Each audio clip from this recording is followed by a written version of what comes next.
So, hello guys, this is Antonio. So I bubbled out day 2 at YCS Niagara playing one of my favorite decks, Mermail. And some of you guys wanted to see the profile, so I decided to profile for you guys. So starting off, 3 Prince, 1 Diva, 1 1-for-1. So these are the 1-card starters. Prince is by far the best 1-card starter because he can just play into hand traps and you still can play. Diva is by far the worst 1-card starter, but I decided to play 1 Diva because I didn't feel comfortable having only 4 1-card starters. Since the deck consists mostly of 2-card starters, I still wanted to increase my chances of having 1-card starters. Then for like the Atlanteans, I played 3 Dragoons, 3 Shadow Squad. I played 1 Heavy Infantry, 1 Abyss Rhine. So these are my Atlantean targets. Dragoons is self-explanatory to play 3s. Shadow Squad, I know some people play 2, but you want to open him in hand with Teus because starting your combo with Shadow Squad plus Teus is better than just Dragoons, than just Neptibus, because if you go Teus, pitch Shadow Squad, you can chain block the Shadow Squad so they can't ash it, because that's the biggest choke point, is getting your Shadow Squad ashed. So if you go normal sum Neptibus, dump Shadow Squad, and they ash that and you don't have an extender in hand, then your turn's pretty much over. So during the tournament, a lot of the times when I normal sum Neptibus, even if I didn't have access to Shadow Squad in that moment, a lot of the times I wouldn't even send Shadow Squad if I didn't have a way to play through Ash.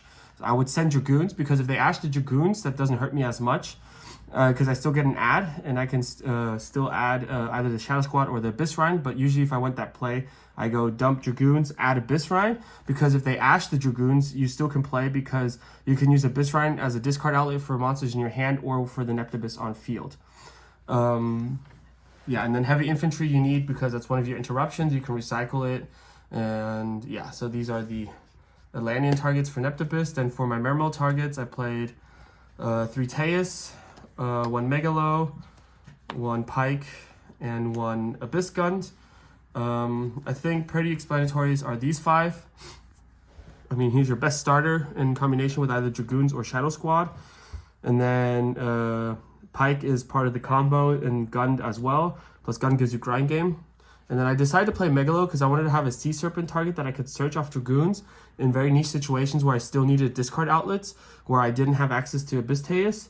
And also going second, Abyss Megalo is actually a really good card because 1, he enables OTKs, and as well, if you're fearing a lot of hand traps, you can go Megalo routes because he will search you the Reborn spell, and nobody will ever like interact with the Megalo. They won't ash or imprint, and if they do, then they just wasted a hand trap. So that's why he gets you an extender too if you are afraid you can't play through certain cards. So that's the Mermail count. And then for miscellaneous other water monsters, I played 1 Minstrel, 1 Moulin, and then 1 Ice Jade. So the Deep Sea Minstrel is searchable, so you don't need to play multiple because Neptibus, typically, if you have extenders, Shadow Guards will hand trap check them. And if they don't hand trap you there and you're still afraid of hand traps, you can search this in your combo at any time, discard it, and then take a look at their hand. Also, it's really good to do before you do Moulin because you could just rip something that you want them to have in their turn so that you have a higher chance of hitting their starters. And then Moulin, obviously part of the combo, to hand rip for 2. And then Ice Jade is just another extender. I wanted to have 5 discard extenders, so an Ice Jade was the next best one instead of playing like a second Megalo or lead because it only needs to discard 1, and it comes with 1 body. So you can use this in a token to make a link 2, so you can go into either Abysslacia, you could go into Coral and Anemone, or you can make a Synchro 10, which I'll show in the extra deck. And then for spells, I played 1 Scale Abyss Mizuchi, 1 Abyss Sting, and 1 Virtue... Well, for non-engine, I get for engine requirements. So Mizuchi is really good. It's part of your end board to a certain degree. Like, you don't search it in your turn, but once you trigger Abyss Rhine in your opponent's turn or Abysslacia, you use Mermail King to equip this to your Mermail King. And the way you can do that before your opponent has a chance to board break you is if you make Abysslacia on your end board, you can just go standby phase, Abysslacia, discard water, add a Mermail, then you chain, you do Mermail King, equip it. So then they don't even have their main phase yet. So for them to play around that, they would have to have Droplet, which is the only way they can play around that. Which, I mean, if they have Droplet, they have Droplet, but because you have this on your end board, you still have ways to interact with your opponent plus hand traps. And then this is just a really good extender. It gives you grind game. Yeah, and then this is just Icarus attack. It's pretty cracked. Also, like what I've done a lot of times, what people don't realize, if they like try to board break you could just banish it from grave to protect one of your water monsters. Then for non-engine, I played 15 hand traps. I played 3 Ash, 3 Dominus Impulse, 3 Imperm, and then I played 3 Fovalos and 3 Perilia. So a lot of people are not main decking this guy, but because he's water, I don't mind main decking him because I can just pitch him if he's dead in my hand. And I wanted to have a higher chance going second because Mermail struggles into full boards going second, especially if I'm not playing board breakers, which I'm not. But I'm trying to do is with the Mulcharmies is just trying to deter my opponent from trying to make a full board. And if they do, they're going to give me enough draws that I'll have enough engine to break their board, because the advantage of Mermails is most of their cards are not once per turn, so I can just keep triggering and triggering and triggering and just baiting out all their interactions. But for that, I would need to have a lot of gas, so that's why I play 6 Mulcharmies. And then I play the Ash. I mean, it's a good hand trap, but also to stop opponent's Mulcharmies. And then Impulse is, I think, one of the best hand traps right now. It just stops like everything. And then Imperm is Impermanence. So that's the main deck. Some changes I'll make are like I want to play a second Abyss Rhine. Maybe mess around with the non-engine, but overall the main deck performed better than I expected. I'll be honest, I didn't test too much, so I wasn't too 100% sold on my main deck, but it worked out.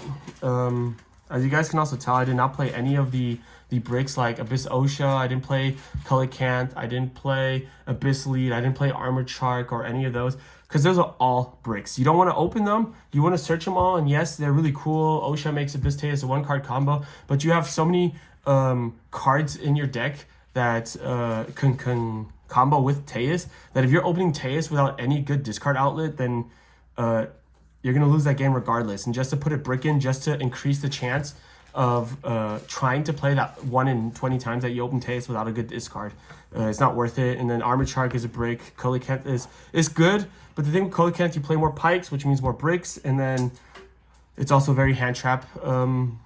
It's a big hand trap target, so I didn't want to commit to any bricks.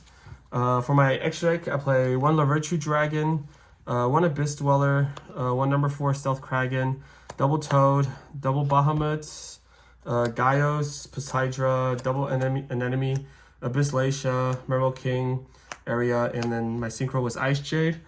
So out of everything in the extra deck, I made everything except for number 4 Stealth Kraken and Dweller. But I still think you have to play Dweller because in certain matchups like Fire Kings and random rogue stuff, it's still just auto win, and I just didn't want to play without having that auto win button. The Area was in here because if I get Nibiru, I wanted to have a link monster that I can make with the token so I can attempt to keep playing. So that's the only reason for her. The Stealth Kraken, I'll be honest, there's no theory behind it. I just kept it in there. Yeah. And so I feel like the extra deck in itself, the only thing I might change is like the Stealth Kraken. I cut the Zelantis because the Zelantis banish the board is cool, but it doesn't really come up, so it wasn't worth it for me to invest an extra deck space into it.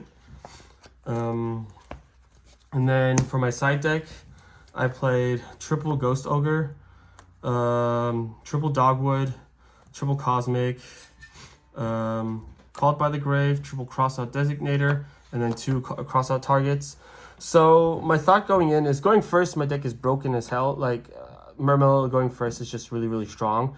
And that's why I only sided in these 6 always.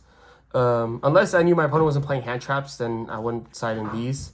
But the idea was just I want to push my combo through. There are combo lines to play through Droll, and you can also play through Nibiru because your 5th summon is always Toad if you go uninterrupted to that point. But you want to be safe than sorry. But also sometimes going second, you can side these in. Then Ogre, in my opinion, is like the next best hand trap outside of the 15 that I was playing, because it's good against Azamina, it's good against Yubel, it's good against Tempai, and so I just thought it was the next best hand trap, and I wanted to have it somewhere in my deck.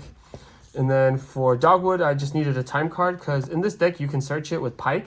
So if you're getting close to time, you can go Pike instead of searching Abyss Rhine, or depending on your hand, you can search Abyss Run later with the Taze. You search the Dogwood, you do your combo, you pass, and then once your opponent tries to commit, you just throw the Dogwood, and if they know they don't want to commit into your Dogwood, they're just going to pass back to you, and you can just kill them. And then 3 Cosmic, because I was too scared to play no back row removal into a new format.